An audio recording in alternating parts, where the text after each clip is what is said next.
पहा नवीन एपिसोड्स एकदम add free.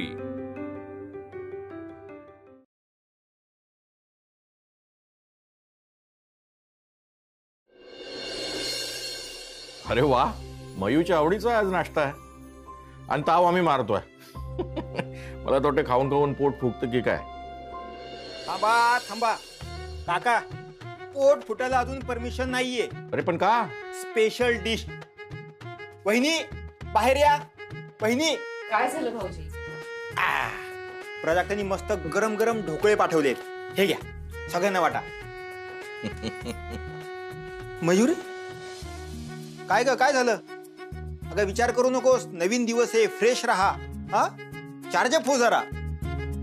बरं ठीक आहे, तुम्हा सगळ्यांना चार्जअप, वहिनी तुम्ही पण ऐका, तुम्हा सगळ्यांना चार्जअप करण्याची जबाबदारी माझी, कारण की माझ्याकडे किल्ली आहे। आता ही न्यूज ऐकल्यानंतर तुम्ही सगळे असे चार्जअप होणार। बाबा, तो आपल्या सोसायटीचा सेक्रेटरी आहे ना, त्याने पत्र पाठवलंय। हे कशाचं पत्र आता? ते त्याच्या सोसायटीमध्ये ते एजीएम झाली होती, तर म्हटलं मी देऊन येतो पत्र आणि वाचून दाखवतो, सगळ्यांनी ऐका बरं का। श्री प्रकाश वाघमारे, चुकीच्या आणि अपूर्ण माहितीबद्दल क्षमस्व। आपले संबंध तसे फार जुने आणि जवळचे आहेत। आपण पदोपदी येथील लोकांना स्वतःहून सहकार्य केलंय। तुमच्या घरातील दोन्ही मुलीवर खूप चांगले संस्कार केलेत तुम्ही। इतकी गुणी पोरं समाजाच्या विकृत वृत्तीला बळी पडली असताना आम्ही तिच्या पाठीशी उभं राहायचं सोडून त्यांना त्रास दिला, त्याबद्दल खरंच दिलगिरी व्यक्त करतो। मी सेक्रेटरी या नात्याने आश्रय सोसायटीच्या वतीने संपूर्ण वाघमारे परिवाराची जाहीर माफी मागतो। आहे की नाही गुड न्यूज? हे तर अगदी शासनाचं ऑफिशियल पत्र असल्यासारखं दिलं त्यांनी। खरं तर काही गरजच नव्हती ना। अरे पूर्वीसारखे येऊन बोलले असते तरी बरंच झालं असतं। अहो त्यांची हिंमत आहे का इथे येण्याची? अगं मयू, काय झालं काय? कुठल्या विचारात आहेस? हा, हे बघ मयू, अजिबात टेन्शन घेऊ नकोस, हा, फ्रेश राहा एकदम। भाऊजी, प्राजक्ताने खाल्ले का ढोकळे? खाल्ले? चांगले हाणले। टेस्ट करते म्हणून 10-12 तिथेच खाल्ली तिने। संपण्याच्या आत म्हणलं मयुरीला घेऊन जाऊ। अरे पण काही नाही। अहो, तुम्ही कुठे चाललात? बन्सल साहेबांचा फोन आलेला, अर्जंटली ऑफिसला बोलवलंय, जाऊन भेटून येतो त्यांना। बरं, चल मी पण येतो। चल काका, हे पत्र ठेवून दे। सेक्रेटरी साहेब म्हणजे घटकाचं घड्याळ आहे। आई, मी पण पार्लरमध्ये जाते आता। स्प्रिंगडेलच्या ऑफिसमध्ये जायचं नाहीये, वेळ आहे तर जरा पार्लरमध्ये जाऊन येते। ठीक आहे, लवकर ये। आई, मी येऊ का तुझ्यासोबत पार्लरमध्ये? घरी राहून काय करू ना मी, त्यापेक्षा पार्लरमध्ये येऊन अभ्यास तरी करेन। बरं, चल लवकर आवर।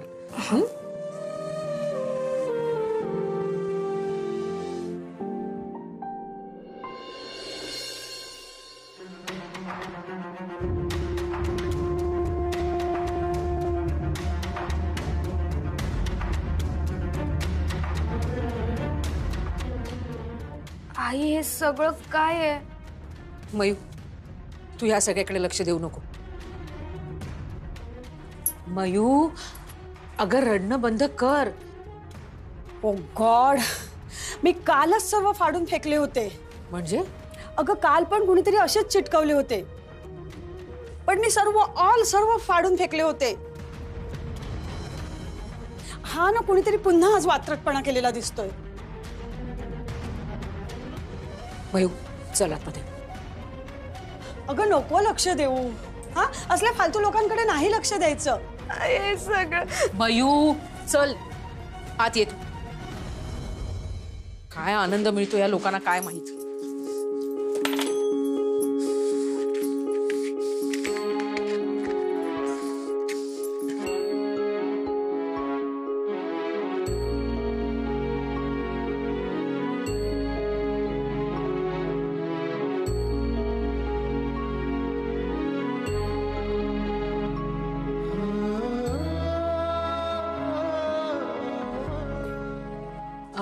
जेनी, आजच्या किती अपॉइंटमेंट्स आहेत?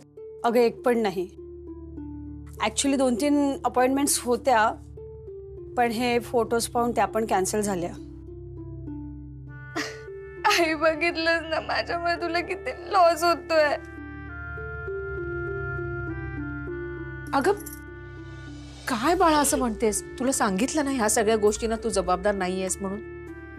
मग का सारखा परत परत तोच विचार करतेस मयू? तू पण ना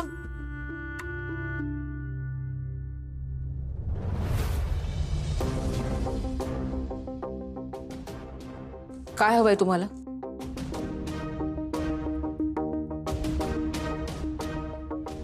लेडीज पार्लर आहे, आत यायचंय का तुम्हाला? निघाईत ना.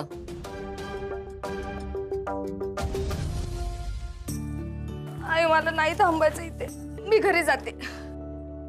मयूक काय परत तेच तेच बोलतेस बाळा? तू इथे थोडा वेळ थांब, तुला बरं वाटेल. त्यांच्या बोलण्याकडे लक्ष देऊ नकोस. मी नाही थांबू शकत. मयूक, मी मयूक सांगते अगं आई. ऐक तरी. मयूक, मयूक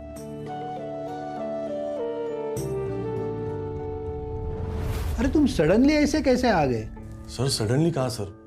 मी तिथे माझी रिक्वेस्ट दिली होती की मला मुंबईला ट्रान्सफर करा, पण त्यांनी माझी रिक्वेस्टच एक्सेप्ट नाही केली सर. रिक्वेस्ट ऍक्सेप्ट कैसे होगी? तुला नौकरी दिला तेव्हा तुला सांगितला होता की तुला मुंबई नाही मिळणार. फिर ट्रांसफर रिक्वेस्ट एक्सेप्ट कैसे होगी एकदम से? वो मैं समझता हूँ सर, आणि जे काही झालं ते मी तुम्हाला नीट समजवलं. अब ऐसे टाइम पे मुझे मेरे फैमिली के साथ रहना पड़ेगा ना सर, आणि मला तिकडे राहणं शक्य नाहीये सर. म्हणूनच मी राजीनामा देऊन आलो सर. मला हे इकडे कळला ना, इसलिए मैंने उनसे 1 दिन का समय मांगा है. अगर तुम चाहते हो तो इस जॉब को वापस रिज्यूम कर सकते हो. नहीं सर, मैं वापस नहीं जाऊंगा. माझं डिसिजन झालंय, मला मुंबईमध्येच काम करायचंय. काय ग, कशाला रडारड? किती दिवस असं वाईट वाटून घेणार आहेस? मयू अगं सारखा सारखा स्वतःला दोष का देतेस तू? मी ना उगाच घराबाहेर पडले आजोबा. आई तू बघितलंस ना, ते लोक कशा नजरेने बघत होते माझ्याकडे. खूप इन्सल्टिंग वाटतं. कोणतरी इतक्या घाणेरड्या नजरेने आपल्याकडे बघितलं की मला ना त्यांच्या डोळ्यात माझे फक्त पोस्टरच दिसत होते. मयू दुसऱ्यांकडे लक्ष नको देऊस बाळा. मी नाही देत कोणाकडे लक्ष, सगळे माझ्याकडे बघत असतात. आणि ना हे असंच होणार आहे यापुढे. त्या दिवशी कॉलेजला गेल्यानंतर एक्झिबिशन असल्यासारखं सगळे फक्त मलाच बघत होते. आता जरी जॉईनिंगचं लेटर आलं ना, मी नाही कॉलेज जॉईन करणार परत. कठीण होतं हे सगळं आता फेस करणं. लाज वाटते आई आता. लाज वाटून जर घरात बसलीस ना मयू, तर लोकांना असं वाटेल की तू चुकीची आहेस आणि तुझ्या वागण्याची तुला लाज वाटते म्हणून. असं नको करू बाळा. Absolutely right. तुम्हारी माँ जो कह रही है वो बिल्कुल ठीक कह रही है. तुम्ही इथे? देखो, जिस लिए तुमने जॉब छोड़ा है वो तो ठीक है, मगर तुम्हें कोई ना कोई तो जॉब ढूंढना होगा. आगे का क्या प्लान है तुम्हारा? सर अभी प्लान ऐसा है कि मैं तो वापस आ गया हूँ, लेकिन अश्विनी ने जो पार्लर शुरू किया था ना सर, त्या पार्लरची जागा अजून आमच्याकडेच आहे. सो मी विचार करत होतो मी आणि अश्विनी मिळून तिकडे काहीतरी काम सुरू करू. अरे मगर भाभी जी तो कंपटीशन में बिजी है. नहीं सर, उन्होंने वो कंपटीशन छोड़ दिया. आता ती त्या स्पर्धेत नाही आहे. भाभी जी ने क्विट किया है? अरे ये मेरे लिए सरप्राइजिंग है, क्योंकि कोई भी काम वो बीच में छोड़ने वालों में से नहीं है. क्या करे सर, कधी कधी अशी अडचण येते की आपले नियम आपल्यालाच तोडावे लागतात. पर ठीक है, अभी उसको वक्त मिलेगा. और मुझे खुशी है कि आता आम्ही एकत्र मिळून काहीतरी करू शकू. आणि आता आम्ही डिसाईड सुद्धा केलं की आता जे काही करू ते एकत्र मिळून करू, एकमेकांना सपोर्ट करू. ठीक है, तुम दोनों को all the best. Thank you sir, end sorry.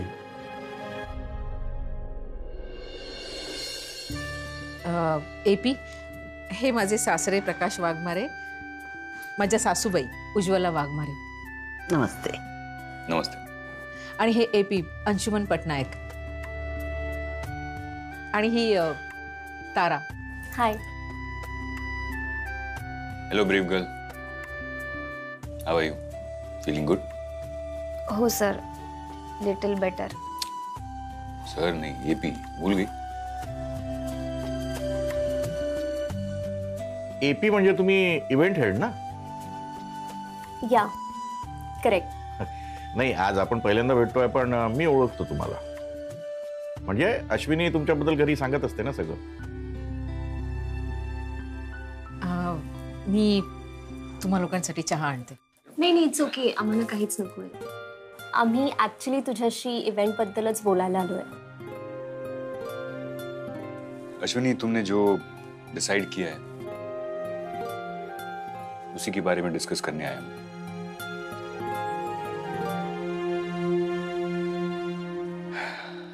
देखिए, सबसे पहले तो मैं ये क्लियर कर दूं कि मैं यहां तुम्हें कन्विंस करने नहीं आया हूं कि तुम कंपटीशन में वापस आ जाओ. नहीं, लेकिन ऐसे ही एक फोन करके तुम कंपटीशन के बाहर तो हो नहीं सकती. कुछ प्रोटोकॉल्स होते हैं, कुछ प्रोसीजर्स होती हैं, तो हम लोग कुछ पेपर्स लाए जिसमें तुम्हारी साइन लगेगी. क्योंकि ये सिचुएशन ऐसी थी तो ठाकरे सर ने हमें ये सजेस्ट किया कि हम लोग खुद तुम्हारे पास आकर के ये सारी प्रोसीजर करें. अश्विनी, हमने तुम्हें हार्ड वर्क करते हुए देखा है, तुम्हारा डेडिकेशन देखा है. हाँ, ऐसा होता है कि किसी इंसान के साथ लाइफ में जब ऐसा कोई इंसिडेंस हो जाता है तो वो अंदर से हिल जाता है, मन में बहुत निराशा भर जाती है, लेकिन इससे उभर कर बाहर निकल सकते हैं, आगे बढ़ सकते हैं. देखो अश्विनी, हमारे फिनाले में अभी थोड़ा टाइम है, तो ये पेपर्स मैं छोड़ के जाता हूं. सारी प्रोसीजर के बारे में ठीक से सोच समझने के बाद ही इस पे साइन करना. बाकी फाइनल डिसीजन तो तुम्हारा ही होगा.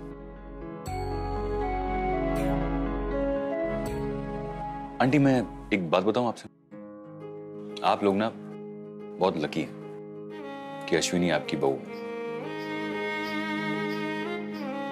इसने कभी भी आपके घर के रूल्स या कल्चर को ब्रेक नहीं होने दिया.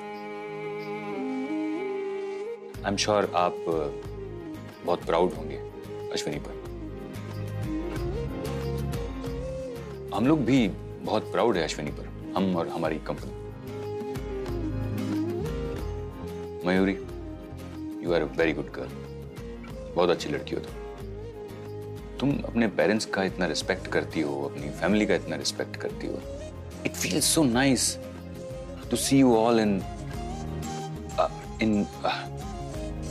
Happy united frame. मयूरी, अपने पेरेंट्स की बात सुन लिया करो, गलतियां कम करो. एनीवे, हमें थोड़ा लेट हो रहा है, जल्दी में हम लोग, तो हमें जाना पड़ेगा. नाही, तुम्ही आज घाईत आहात म्हणून मी अडवत नाही. पण नेक्स्ट टाइम अवश्य या, छान बेत करूया. पक्का. Mayuri, have fun. Bye bye. अरे एपी, तुम्ही इकडे? जी, वो अश्विनी ने कंपटीशन में से बैकआउट होने का डिसीजन लिया था, तो बस वही डिस्कस करने आए थे. बराबर ही है, आपको आपकी कॉम्पिटिशन शुरू रखनी है. मग तुमची फेवरेट आणि ती काय ती फेमस अशी जी कंटेस्टंट आहे ती जर पळून गेली तर कसं चालेल? आपको आपकी मनमर्जी की चीजें करनी है, आपकी मनमानी करनी है. बाकी लोकांच्या घरात काय चाललंय त्यांनी तुम्हाला काय फरक पडतो? नहीं, हम कुछ पेपर्स देने आए थे, इन्हें कन्विंस करने नहीं. चलता हूं. नमस्ते.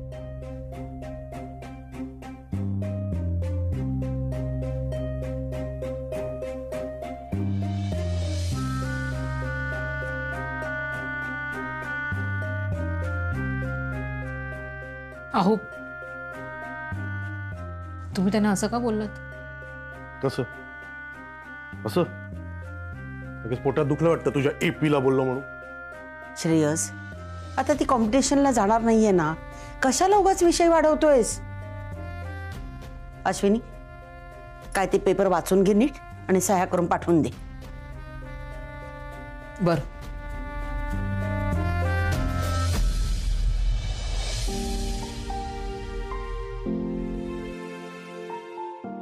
आलेच. एपी, मला एक कळलं नाही की अश्विनी वाघमारेचा नवरा तुझ्याशी इतकं रूडली का बोलला असेल. म्हणजे त्यांच्या बोलण्यातला अप्रोचच कळला नाहीये मला. He was so rude. वो क्या होता है ना तारा कि जैसे ही कोई औरत इंडिपेंडेंट होने लगती है ना, मेल ईगो जरूर हर्ट होता है.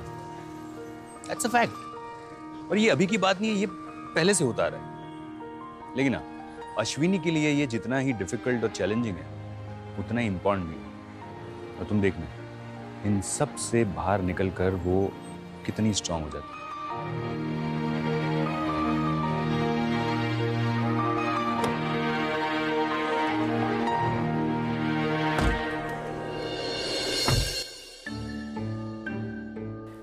किती दिवसासाठी माहित नाही, पण श्रेयस आला ना ते एकंदरीत बरंच झालं.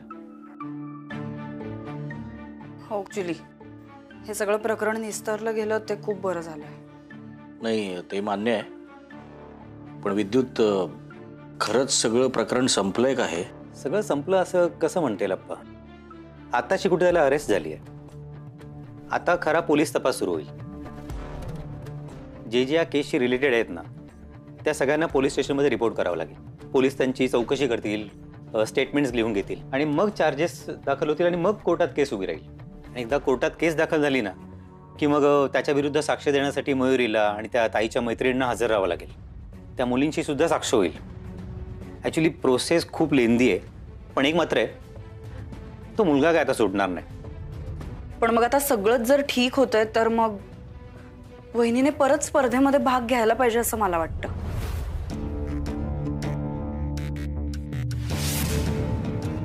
काय झालं, असं का बघतोस? काही नाही, ताईने या स्पर्धेत भाग घ्यायला हवा यात तुला खूप इंटरेस्ट दिसतो. खॉड, मी कॅज्युअली विचारतीये. पण सध्या तरी ताईने या स्पर्धेत भाग न घेण्याचा निर्णय घेतलाय आणि आता तरी ती तिच्या निर्णयावर ठाम आहे. पुढचं माहित नाही. मला काय वाटतं विद्युत, की अश्विनी जर या स्पर्धेतून आता बाहेर पडली ना, तर मयुरीच्या बाबतीमध्ये जे काही घडलं ते या स्पर्धेमुळे घडलं असं सिद्ध होईल. अरे पण असं खरं तर काहीच नाहीये. अश्विनी या स्पर्धेमध्ये उतरली नसती तरी सुद्धा मयुरीच्या बाबतीमध्ये असं काहीतरी घडू शकलंच असतं की. म्हणजे हा दोष परिस्थितीचा किंवा मयुरीच्या अल्लड वयाचा आहे असं म्हणू शकतो आपण. हे बघ, मला तरी नाही वाटत आहे की यामध्ये दोष अश्विनीच्या स्पर्धेचा आहे. एक्झॅक्टली, मला हेच म्हणायचंय. नाही, हे आपलं मत झालं, पण मला काय वाटतं माहिती, त्यांना त्यांचा निर्णय घेऊ द्या. कमल, पण मी चुकीचं काहीच बोलत नाहीये. हो, तसं कुठे म्हटलंय मी. पण हे बघा, अश्विनी शेवटी आपली मुलगी आहे, त्यामुळे आपण तिच्याच बाजूनी बोलणार. आणि या स्पर्धेच्या बाबतीत म्हणाल ना, तर श्रेयसराव आणि अश्विनी दोघे जण मिळून जो काही निर्णय घेतील तो आपण मान्य करायला हवा. काका आहे का? वहिनी कुठे? वहिनी, वहिनी. अरे प्रदीपराव, तुम्ही? काका, या सगळ्यांना तुम्हाला भेटायचं होतं. आता काय पुन्हा? आम्ही सगळे तुमच्याबरोबर जे काही वागलो. नाही, त्यासाठी तुम्ही रीतसर पत्र दिलं होतं मला. मला पटलं नाही. अपमान करताना असं तोंडावं करायचं आणि माफी मागताना पत्र. म्हणून मी सेक्रेटरीना म्हटलं, आपण प्रत्यक्षात जाऊन माफी मागूया. चला म्हणा, घालील लोटांगण वंदीन चरण. अरे अंडा, काय हे? आम्ही तुमच्याबरोबर जे काही वागलो ना, ती खूप मोठी चूक होती. आपलं समजून माफ करा. हो, पुरे आता. बेटा मयुरी, आम्हाला माफ कर ग.